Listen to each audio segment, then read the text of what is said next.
So I've had the PS5 since launch. Let's see how it's held up. Just a preface, this is from the perspective of an average buyer, not average consumer. That's trademarked. Just buyer. The PS5 has just had a handful of exclusives released. To be exact, there's only 2. Demon's Souls and Spider-Man Miles Morales. These are also the games the console launched with, so nothing new.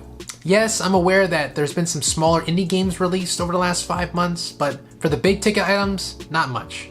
The only PS5 games I've been playing are Call of Duty Cold War and NBA 2K21, and they both run great. But to be honest, I've been primarily playing PS4 games. I just started playing Battlefield 5, yes, don't roast me, Days Gone, and Dead by Daylight. These are all just PS4 games that I didn't need to buy a new console for. I'm really just starving for content.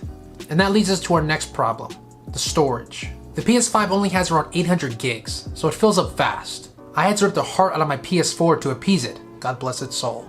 Now keep in mind, you can only store PS4 games on these external drives until Sony allows a patch where you can actually install your own SSD or buy, of course, their overpriced option. Until then, you have to delete all the few games you have to make room. The controller has kept up to snuff and works great. Of course, the haptic trigger stuff is just a gimmick and you'll turn it off almost immediately. It's cool for like 30 seconds until, a game actually has to go online and play other people. Then you're like, okay, I'm turning it off. One thing though is the sticks. The actual thumbsticks have this kind of weird texture on them, it's like design, and for me it kind of hurts my thumbs a bit.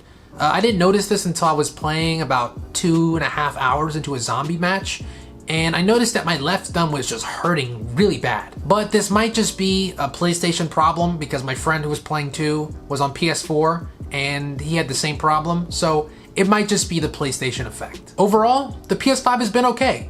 Nothing special, but nothing really that stands out. You might not have a choice, but honestly, even if you did, you should just stick with your PS4 until some actual exclusives come out. I mean, for crying out loud, Spider-Man Miles Morales is available on PS4 too. Hopefully Horizon Zero West and the new God of War are PS5 exclusive, but I have doubts on that, at least with God of War. So for all you PS4 owners, you probably get about another year or so out of it.